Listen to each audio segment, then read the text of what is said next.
Saudaraku yang terkasih di dalam Tuhan, firman Tuhan hari ini terambil dari Yosua pasal 8 ayat 1a yang berbunyi demikian. Kemudian berfirmanlah Tuhan kepada Yosua, janganlah takut, janganlah tawar hati. Saudaraku yang terkasih di dalam Tuhan, mungkin setiap kita pernah mengalami situasi-situasi yang tidak menyenangkan dalam hidup kita, yang membuat kita menjadi tawar hati. Tawar hati membuat kita menjadi orang yang putus asa. Tawar hati membuat kita menjadi orang yang hilang pengharapan. Dan bukan hanya itu saja, tawar hati bisa membuat kita menjadi orang yang kehilangan tujuan hidup, bahkan kehilangan visi di dalam pelayanan. Hari ini kita belajar dari firman Tuhan, bagaimana supaya kita bisa bangkit dari kondisi tawar hati.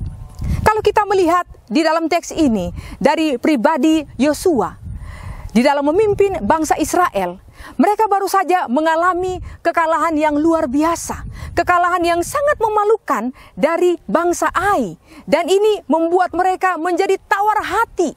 Ini membuat mereka hilang pengharapan. Hati mereka hancur berkeping-keping. Tapi kita melihat di sini, rahasia mereka bangkit dari tawar hati adalah pertama, Yosua tetap tinggal di dalam Tuhan. Saudaraku yang terkasih, kalau kita melihat dalam teks ini, Yosua tidak lari meninggalkan Tuhan. Dia tetap ada di dalam persekutuan dengan Tuhan. Dan oleh karena itu, dia bisa mendengarkan suara Tuhan. Tuhan berfirman kepada Yosua, jangan takut, jangan tawar hati. Dan inilah awal kebangkitan Yosua dari kondisi tawar hati. Mendengarkan suara Tuhan.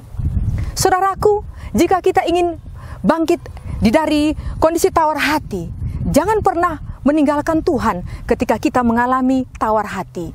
Jangan pernah mempersalahkan Tuhan. Jangan pernah kita ragu dengan Tuhan. Tetaplah ada di dalam persekutuan dengan Tuhan. Yang kedua, hidup di dalam ketaatan. Kita melihat Yosua tetap taat kepada Tuhan. Tuhan menyuruh dia kembali berperang melawan bangsa Ai. Walaupun sebelumnya mereka pernah mengalami kekalahan, Yosua tidak menolak perintah Tuhan. Yosua taat. Bahkan segala siasat perang yang Tuhan ajarkan kepada Yosua, Yosua taat melakukannya. Dan karena ketaatan di dalam melakukan perintah Tuhan, mereka mengalami kemenangan yang gilang gemilang. Dan ini yang membuat mereka lepas dari yang namanya tawar hati. Saudaraku yang terkasih di dalam Tuhan, apa yang membuat kita tawar hati saat ini?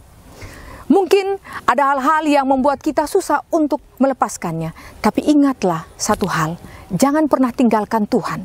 Ketika engkau lari daripada Tuhan, maka engkau tidak akan pernah lepas dari yang namanya tawar hati. Tetaplah di dalam Tuhan, tetaplah taat melakukan perintahnya, maka engkau akan tetap berada dalam tujuan hidup yang Tuhan sudah tentukan kepadamu. Bahkan juga visi yang Tuhan sudah berikan kepadamu. Tuhan Yesus memberkati.